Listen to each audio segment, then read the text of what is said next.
Jacque, congrats on the win. Thank you, Megan. We'll take it. When the Wizards came back in that fourth quarter to tie things up, what did you see from your team in regards to fighting and not giving this one away? Yeah, it's great because these are games that you can definitely lose. 6-minute mark, I think, somewhere around there. We get our group together and just talk about that this is a game that we can win. I think we start locking into details and really executed at the end. So overall, these are games that you want to come away with the win. 5-5 in 10 games, and with the schedule we've had, we want more.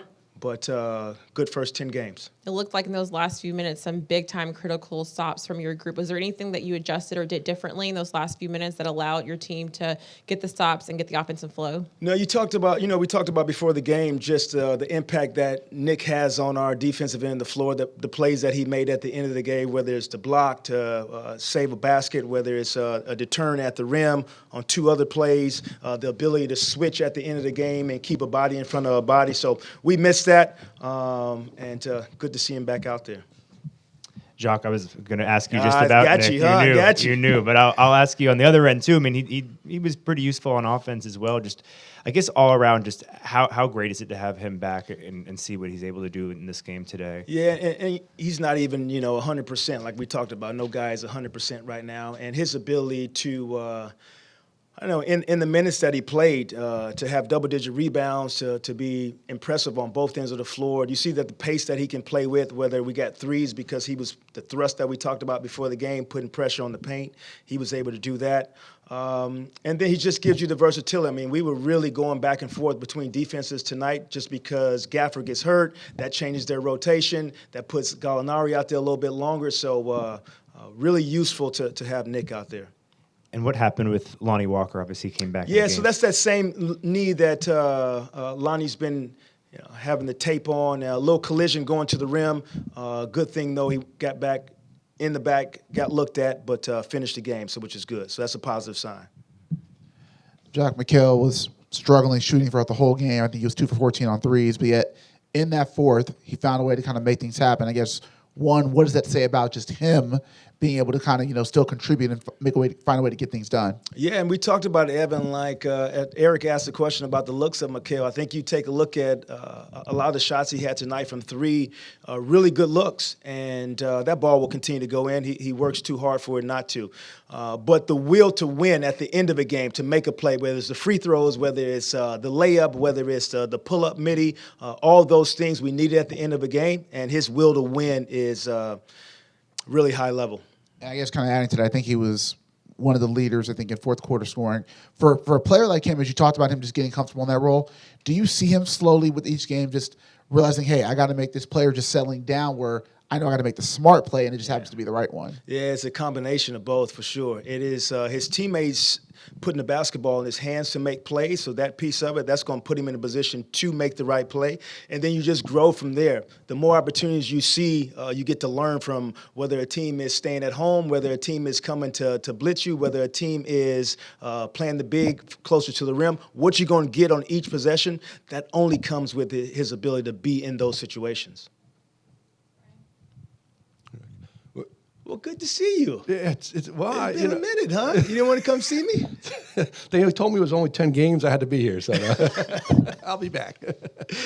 When you've had the kind of start of the season you guys have, which can't keep guys healthy to get a set rotation, is it sort of that's how you go win a game, get a couple steals late, outwork them on the boards, and the rest will kind of fall into place? Yeah, you just hope you come away with the win. I mean, you take a look at our schedule. We probably play 4 teams that probably think they can win the championship, and the 5th team that was in the championship last year. And so for our group to stay together through this, still try to find an identity on both ends of the floor, I give them a lot of credit for staying together. Even tonight, it's the perfect example where we could definitely have split apart, not win this basketball game. Somehow we figure out how to stay together, make plays at the end of the game, trust that we're a good enough team to get it done. The team is growing, and so I challenge them. The next 10 games, let's be better than these first 10. Got a 2-parter for you. Mikal must have heard our conversation. Career high, 29 field goal attempts, and it seemed like down the stretch in the fourth quarter was really the guy who was primarily handling the ball. Was that something that was spoken about going into the game of we're trying to get Mikal going, or letting him lead as the ball handler late down the stretch? No, I like the ball to find the energy that it's supposed to find. And I think early he was being extremely aggressive, trying to get to his spots and shooting the basketball. We still get up, almost 53s tonight, which is good. Some of those looks were really good for us. That's what we want to do. I want the ball to find the right person. And didn't come into the game saying he was going to take 30 shots. Now it's on me to make sure our shot selection is where it needs to be across the board, shot profile-wise. But no, that wasn't the strategy for the night, and I just think he was aggressive and got some looks early and continued them late. And then secondly, Spencer this season has been playing a lot more off ball, and it seemed like down the stretch of this game, while Mikal was handling, was spotting up, on the perimeter a lot more. Just what do you envision his role being for this team moving forward, given he was, handling the ball at such a large rate last year? Yeah, it's interesting. We had a little combination at the end, so that became matchup oriented. The play out of the timeout, we actually drew a pick and roll for Spence. We cut Roy's back door, and he delivered the pass to Mikal. So it's a luxury for me to have Spencer on the floor because he can handle the basketball, even at the end of the game, to make free throws at the end of the game. In the ideal world, he's doing both. I think he has the ability to do both. And tonight we want to take advantage of some matchups at the end of the game. He was a big part of orchestrating that. Spencer really has the versatility to play in each of the lineups we put out on the floor because he can shoot the three, especially from spot up, because he can be the lead guard when need be with a small group or a big group. He's still wrapping his head around how he fits into, the different lineups he's been in, which is definitely understandable. But that's a part of growing together as a team. We'll continue to learn about the best positions to put him in, but he has the extreme ability to impact second group, first group, small and big lineups.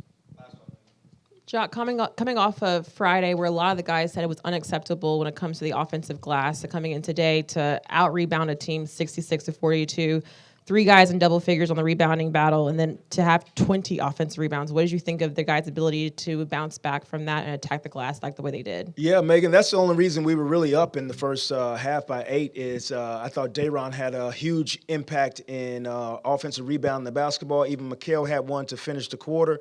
And so for those guys that have double-digit rebounds, we've been preaching, giving us opportunities, extra opportunities for the shot margin difference. And one way to put that in our favor is to go offensive rebound. Now, it takes an extreme amount of effort to do it on the offensive end and then sprint back if you don't get it. So that's the challenge to our group. Can we win that battle every single night? All right, guys. Enjoy your Sunday.